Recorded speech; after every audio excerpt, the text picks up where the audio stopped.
महायुद्ध पर कई मोर्चों पर फेल रूस की सेना 24 फरवरी से पहले बड़े हमले की तैयारी कर रही है। यूक्रेन के सैन्य अधिकारी ने दावा किया है कि व्लादिमीर पुतिन ने बदला लेने के लिए हथियारों की एक बड़ी खेप जमा कर रखी है, जो इन 10 दिनों में यूक्रेन पर कहर तक बरपा सकती है। पुतिन के इस हमले से कीव को बचाने के लिए ज़ेलेंस्की अब प्री प्लानिंग भी कर रहे हैं।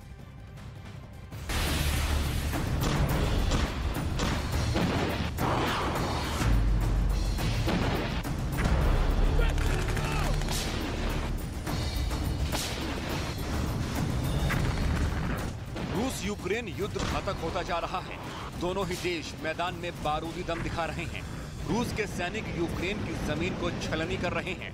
युद्ध का 1 साल पूरा होने से पहले ही यूक्रेन को एक डर सता रहा है।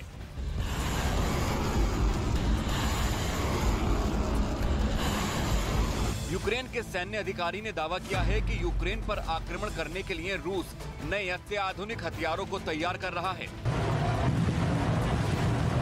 दावे के मुताबिक जंग के साल भर होने से पहले रूस घातक हमले की प्लानिंग कर रहा है।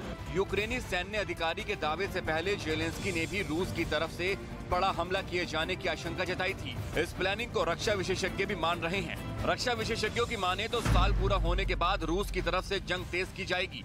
कई मोर्चों पर फेल रूस की सेना अपने इलाकों को हासिल करने के लिए ताबड़तोड़ हमले कर सकती है।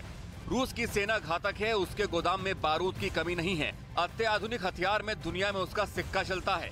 लेकिन यूक्रेन नाटो की मदद से रूस के खिलाफ दम दिखा रहा है।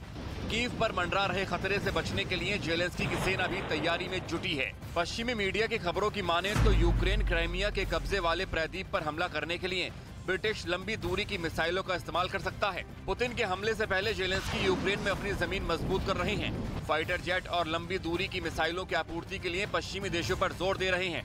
यूक्रेनी सैन्य अधिकारी ने अनुमान लगाया है कि रूस के पास पहले से ही 1800 टैंक, 3950 बख्तरबंद वाहन, 810 सोवियत युग के मल्टीपल रॉकेट लॉन्च सिस्टम, 400 लड़ाकू जेट, 300 हेलीकॉप्टर्स और 2700 आर्टिलरी सिस्टम तैयार हैं, जिनके साथ यूक्रेन में तबाही मचाने की कोशिश रहेगी। यूक्रेन को घुटने टेकने पर मजबूर करने के लिए पुतिन अपने सारे पैंतरे मैदान जंग में इस्तेमाल कर रहे हैं। मिसाइल ऐसे फायर किए जाते हैं मानो बरसात हो रही हो। ड्रोन को नए हथियार मानकर दुश्मन पर हावी है। रूस यूक्रेन को वहां जरा बराबर भी जमीन पर टिकने नहीं देना चाहता है। अब यूक्रेन के सैन्य अधिकारी के इस डर ने ज़ेलेंस्की को परेशान कर दिया है, जिससे निपटने के लिए यूक्रेन की सेना प्री प्लानिंग कर रही है।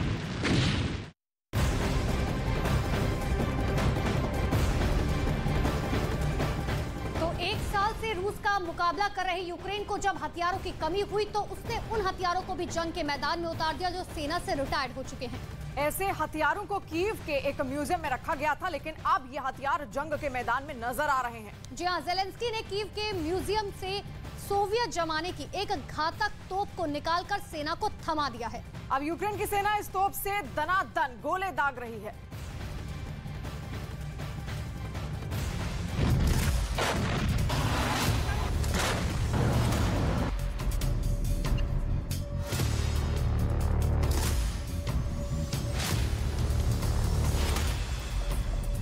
रूस के हमलों से यूक्रेन को बचाने और रूसी सेना को मुंहतोड़ जवाब देने के लिए ज़ेलेंस्की हर वो पैंतरे आजमा रहे हैं जो मुमकिन हो सकता है। ज़ेलेंस्की अपने देश के सारे संसाधन रूस से निपटने में झोंक चुके हैं। इस दौरान अमेरिका समेत कई देश यूक्रेन को लगातार हथियारों की सप्लाई भी कर रहे हैं, लेकिन रूस से जंग में यूक्रेन को हथियारों की कमी शुरू से पड़ रही है। ऐसे में ज़ेलेंस्की ने उन हथियारों को भी जंग के मैदान में उतार दिया है जो रिटायर्ड हो चुके हैं और म्यूजियम की शोभा बन चुके हैं।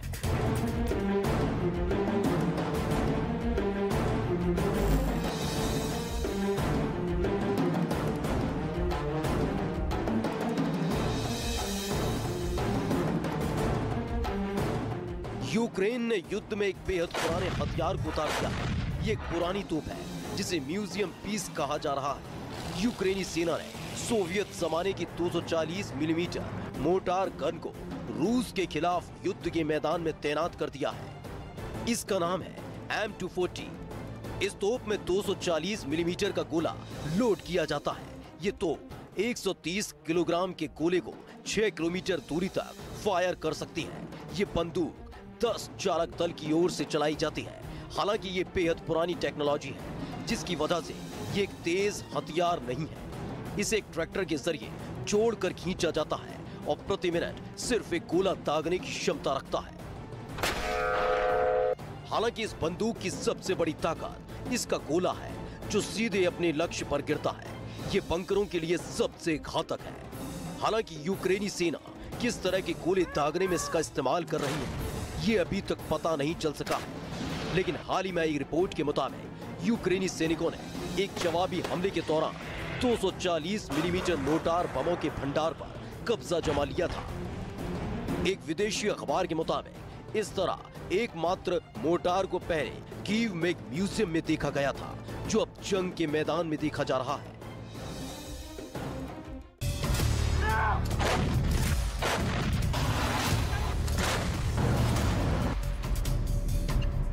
डोनबास इलाके में ये मोर्टार गन देखी गई है। पर्यवेक्षकों का मानना है कि यह हथियार या तो एक सैन्य म्यूजियम से लाया गया है या फिर किसी दूसरे पूर्व सोवियत देश जैसे रोमानिया या चेक रिपब्लिक से यूक्रेन में पहुंचाया गया है।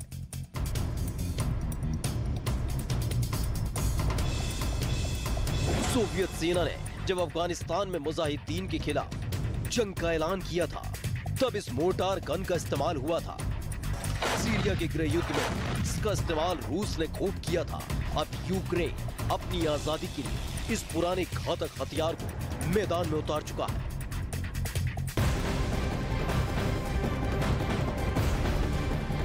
उत्तर कोरिया ने एक ऐसा वीडियो जारी किया है जिसकी धमक अमेरिका को सुनाई दे रही है। नॉर्थ कोरिया की सेना के गठन की 75वीं वर्षगांठ के मौके पर वीडियो जारी किया गया है। उसमें किम जोंग की पलटन खतरनाक ट्रेनिंग करती हुई दिखी, जिसे किम की तरफ से अमेरिका और साउथ कोरिया के लिए मैसेज के तौर पर देखा जा रहा है।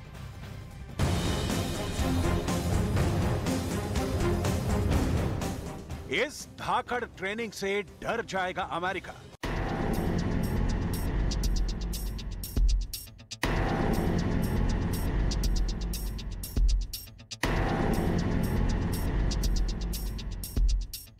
इस ट्रेनिंग से साउथ कोरिया तक मच जाएगा हड़कंप।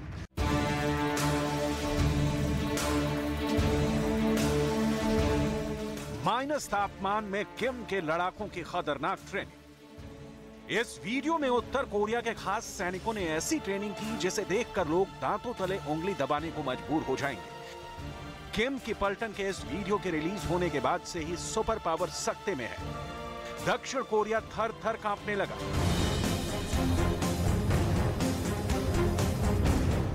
उत्तर कोरिया की सेना के गठन की 75वीं वर्षगांठ के मौके पर खास तौर पर तैयारी की गई थी और इस मौके पर उत्तर कोरिया की सेना की खास पलटन को खतरनाक ट्रेनिंग कराई गई। वीडियो की शुरुआत ही बंदूक की नोक से होती है, जिसमें किम के सेना के जवान खुद की तैयारी दिखाते नजर आए। बर्फीले मैदान में बंदूकों के साथ सेना की तत्परता दिखाने की कोशिश उत्तर कोरिया की सेना की तरफ से की गई। इसके बाद बर्फ के पहाड़ पर ठंड के बीच बिना शर्ट पहने किम की सेना के जवान खुद को मजबूत दिखाने की कोशिश करते दिखे। ठंडा पानी उन पर डाला गया तो कई सैनिक ठंडे पानी में कूद पड़े। बर्फीले तूफान के बीच भी किम की सेना कैसे डटी रह सकती है, इसका प्रदर्शन इस वीडियो के जरिए किया गया। इसके साथ ही उत्तर कोरिया की सेना ने बड़े बड़े हथियारों की नुमाइश वाले इस वीडियो के जरिए अपने दुश्मनों को मैसेज देने की कोशिश की। दरअसल जनवरी से अब तक 2 बार अमेरिका और दक्षिण कोरिया संयुक्त सैन्य अभ्यास कर चुके हैं, जिसको लेकर किम जोंग उन ने दोनों ही देशों को कई बार धमकी दी थी। ऐसे में माना जा रहा है कि इस वीडियो के जरिए अमेरिका और दक्षिण कोरिया को किम जोंग ने सख्त संदेश दिया है।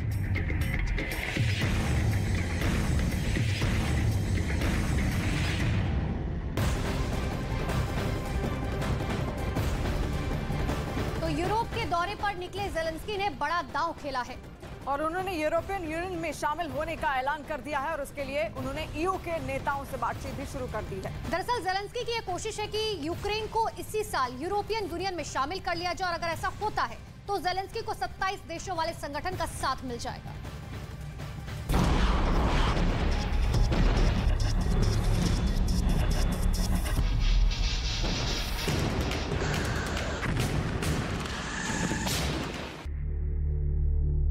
ज़ेलेंस्की के साथ खड़ा हुआ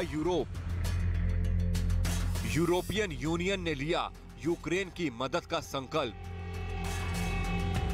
रूस के खिलाफ यूक्रेन को मिला 27 देशों का साथ। यूरोप के 27 देश यूक्रेन की मदद के लिए उठ खड़े हुए हैं। इन 27 देशों का समूह यूरोपियन यूनियन है, जिसके नेताओं से ज़ेलेंस्की ने ब्रसेल्स में आयोजित ईयू समिट में मुलाकात की। ज़ेलेंस्की ने इस मौके पर यूरोपियन यूनियन के नेताओं से हथियारों की मदद की अपील के साथ ये बड़ा ऐलान किया है कि यूक्रेन यूरोपियन यूनियन में शामिल होगा। उन्होंने यूनियन के नेताओं से अपील की है कि इसी साल यूक्रेन को ईयू का हिस्सा बनाएं।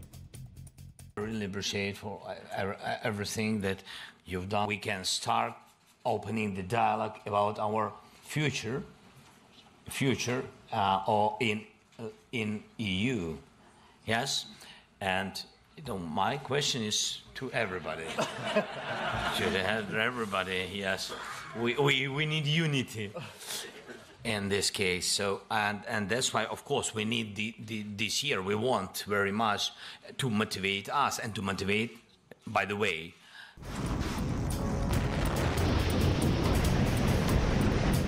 ईयू की बैठक में हंगरी, डेनमार्क, फिनलैंड और ऑस्ट्रिया समेत 27 सदस्य देशों के प्रधानमंत्री शामिल हुए। बैठक के बाद ज़ेलेंस्की ने अपने भाषण में उन सभी नेताओं का आभार जताया जिन्होंने यूक्रेन को फाइटर जेट्स देने का दावा किया है। ज़ेलेंस्की ने इसे अब तक की सबसे बड़ी मदद बताया। Становиться лише коли Україна переможе і стане членом ЄС і НАТО. Ось таку єдність нам вдалося сьогодні побудувати. Єдність у тому, що Європейський Союз буде з нами, з Україною до перемоги України. А Україна буде в Європейському Союзі. Розмови в Брюсселі, наші розмови сьогодні були цілком конкретними про те, що дає. ज़ेलेंस्की ने यूरोपीय देशों को आगाह किया है कि अगर रूस को यूक्रेन में रोका नहीं गया तो अगला नंबर यूरोप के किसी देश का हो सकता है। इसलिए बेहतर है कि यूक्रेन की मदद करके यूरोप अपना घर जलने से बचाए। ज़ेलेंस्की ने खुलकर कहा कि यूक्रेन को यूरोप से मदद की दरकार है। जंग के लिए हथियारों की जरूरत है और जिंदा रहने के लिए पैसों की जरूरत है। Я просто не маю права повертатись додому без результатів. Це залежить і від партнерів, і від мене особисто. Для мене дуже важливо всі проведені перемовини, щоб вони закінчувалися результатом. І навіть якщо зараз це звучить нахабно, але це не цинізм з мого боку, це прагматизм з мого боку. І повірте, вже ніяких емоцій. Ми їх 24 числа, рік тому ми їх залишили, тому ніяких емоцій. Просто прагматика. Нам, щоб вижити, нам треба ця зброя. І я про це говорю. І нам, щоб вижити, потрібні ці гроші. І я не ховаюсь за словами, коли говорю, що ми захищаємо спільні ціни.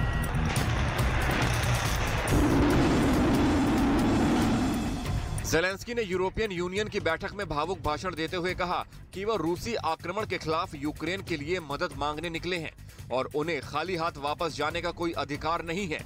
इसीलिए सभी यूरोपीय देश यूक्रेन को अपनाएं और मदद के लिए साथ खड़े हों, तभी रूस को यूक्रेन में रोका जा सकता है।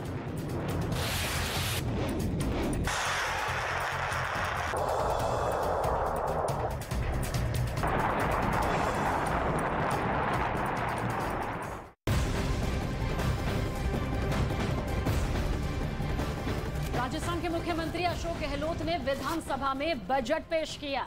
ये बजट 5वां और आखिरी बजट था और गहलोत के इस बजट पर सबकी निगाहें टिकी हुई थी कि आखिर वो क्या ऐलान करने वाले हैं, इस पर सबकी निगाहें टिकी हुई थी।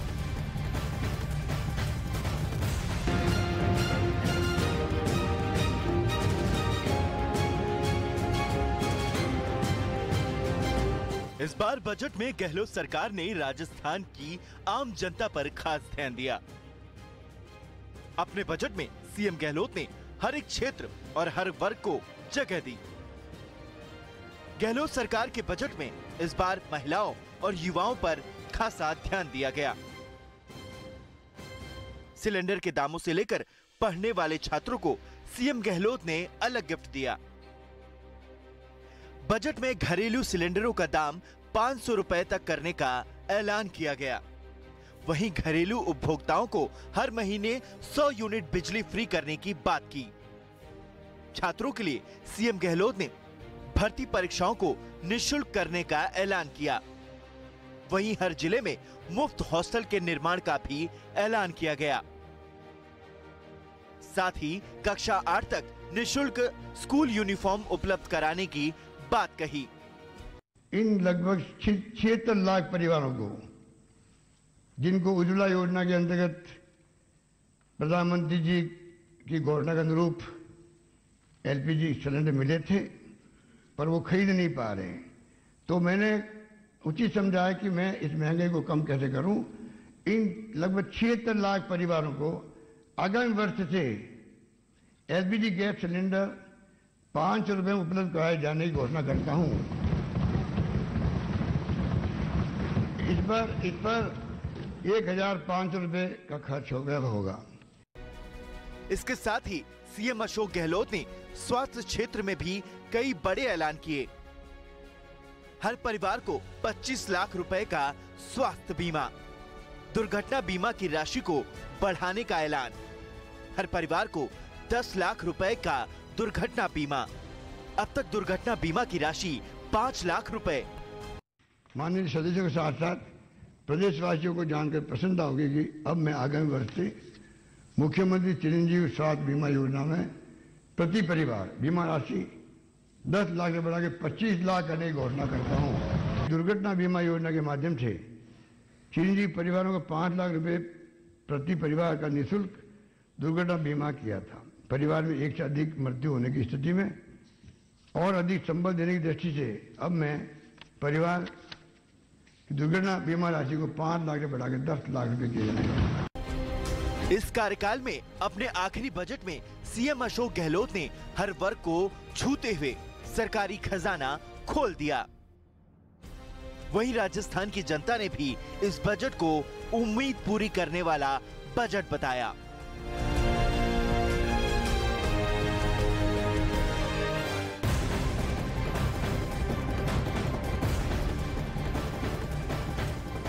आंध्र प्रदेश के श्रीहरिकोटा से एसएसएलवी D2 रॉकेट लॉन्च हुआ तो अंतरिक्ष क्षेत्र में एक अलग भारत ने इतिहास रच दिया, क्योंकि जिन सैटेलाइट को साथ लेकर रॉकेट ने उड़ान भरी उसमें एक सैटेलाइट आजादी सेट 2 ने भारत की नारी शक्ति का परिचय पूरी दुनिया से करा दिया। क्योंकि सैटेलाइट को विकसित करने में देश भर की 750 छात्राओं ने अहम भूमिका निभाई है।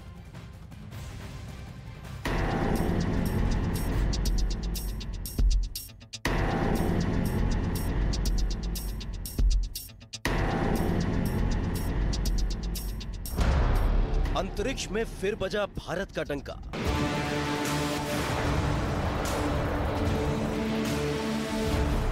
फिर सफल हुई भारत की सैटेलाइट क्रांति।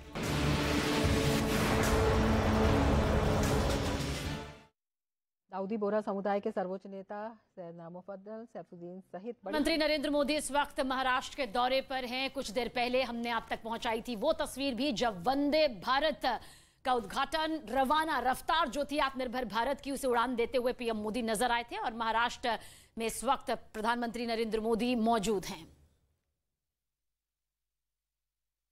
तो ये तस्वीरें इस वक्त आप देख रहे हैं।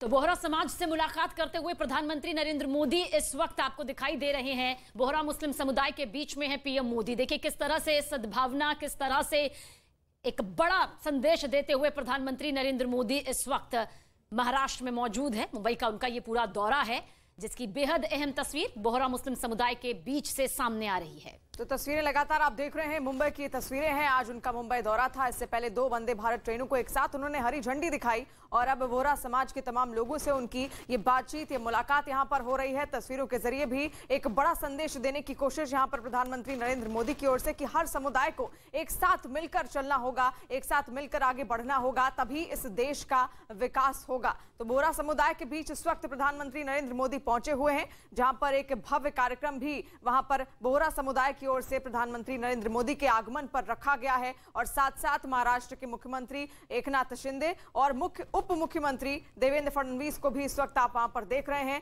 उनके साथ साथ वो इस वक्त मौजूद हैं और ये तस्वीरें बहुत कुछ यहां पर संदेश देती हुई। तो बोहरा मुस्लिम समुदाय के कार्यक्रम में प्रधानमंत्री नरेंद्र मोदी वहां पर पहुंचे हैं, जिनके साथ मुख्यमंत्री, डिप्टी सीएम भी मौजूद है। और किस तरीके से शानदार स्वागत प्रधानमंत्री नरेंद्र मोदी का किया गया, क्या ये तस्वीरें आपके सामने जिस वक्त उद्घाटन करते हुए प्रधानमंत्री नरेंद्र मोदी नजर आए। बोहरा समुदाय के लोगों से मुलाकात उन्होंने की, उनका अभिवादन स्वीकार किया और साथ ही बैंड बाजे के साथ प्रधानमंत्री का, नरेंद्र मोदी का वहां पर स्वागत किया गया। ये तस्वीरें महाराष्ट्र से।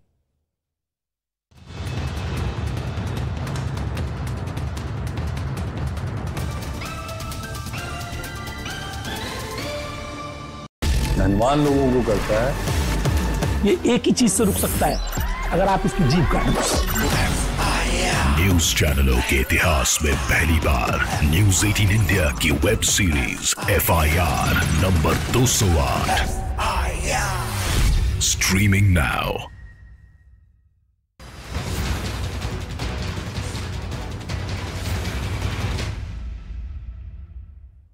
देश और दुनिया की तमाम बड़ी खबरों के लिए देखते हैं ताबड़तोड़ 50। लखनऊ में आज से Uttar Pradesh global investor summit की शुरुआत। प्रधानमंत्री नरेंद्र। न्यूज 18 इंडिया की web series FIR number 208 streaming now.